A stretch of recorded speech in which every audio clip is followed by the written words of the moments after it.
Hi, I'm Patty Milnick, and this is my operational decision-making project focused on South Point Divers, a dive shop that my family owns here in Key West, Florida.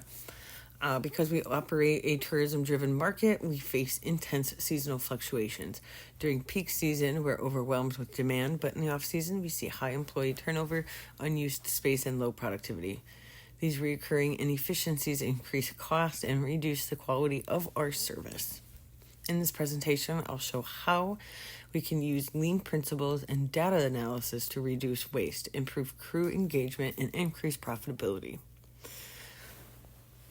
I started by identifying 4 key inefficiencies using the Lean 8 Waste framework.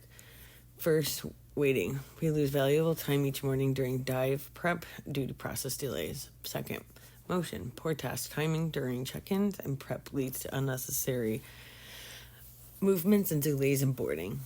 Third, underutilized talent during the off-season. Staff is usually idle or underemployed. And finally, excess capacity. Our retail and staging space goes very underused throughout the year for the amount of space that we have. All these issues compound over time, making our operations less efficient and more costly. One of our biggest is seasonal employee turnover. We typically hire 4 seasonal employees each year, and their average time with us is a little under half a year, which means that they never come back after that. Sometimes they come back, but usually they go on further south.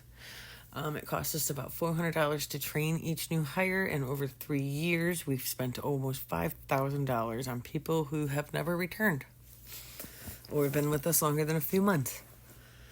This recurring cost reduces our return on investment, contributing to onboarding bottlenecks and strains management bandwidth during our busiest months. To improve efficiencies, I analyzed our customer flow time from check-in through boarding. So our original process had major delays around waivers and the gear fitting and employee movement.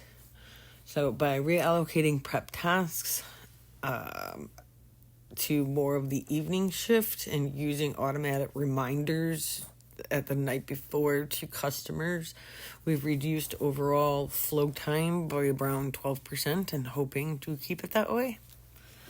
This leads to faster check-ins, less waiting on the dock, and a smoother guest experience overall. Next, I analyzed our crew engagement using task time versus idle time. The data shows that crew members E and F have the lowest engagement at 22.5, which means they sit around for about 3/4 of the day. Our goal is to increase overall engagement by about 70% by improving scheduling and having real-time tasks listed on boards and for everybody to see, and smoothing out all of the other bottlenecks that we keep uncovering. These changes will help us use our labor more efficiently, especially during our slower seasons.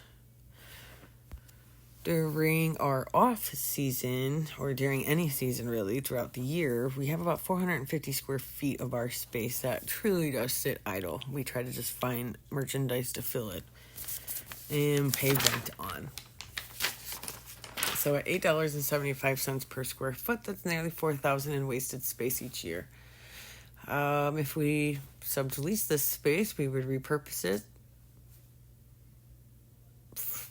Maybe like a coffee shop, sandwich shop, drinks, water, little convenience store right there that would fit perfectly within us. We would generate over $2,800 in net gain annually. This is just simple ways to turn waste into revenue using the textbook principles that we've learned here throughout this class. I also ran a break even on my social media to see where I should start doing it myself, actually go and hire somebody to do it. I think at 60 posts, I would want somebody to do it. I wouldn't want me to have to do anything over 60. Under 60, I would rather. So that's a little strange. But this kind of analysis will help us keep the data informed in staffing decisions and stuff like that. So, and then to roll out the changes, I used a freeze and unfreeze model from chapter 18. So in July, we start by unfreezing, collecting data, and building awareness around the inefficiencies. In August and September, we'll begin testing prep relocation, launching a crew task board, and adjusting scheduling. Come October through December, we'll refreeze, reinforcing these changes, piloting trying to get somebody within to sublease and see how that goes. And then the structured rollout helps.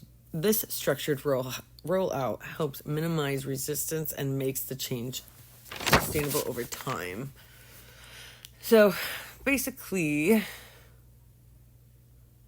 these strategies not only reduce costs, but will also improve our customer experience and set us up for a more sustainable future, hopefully. Thank you guys for being a part of this presentation. Bye.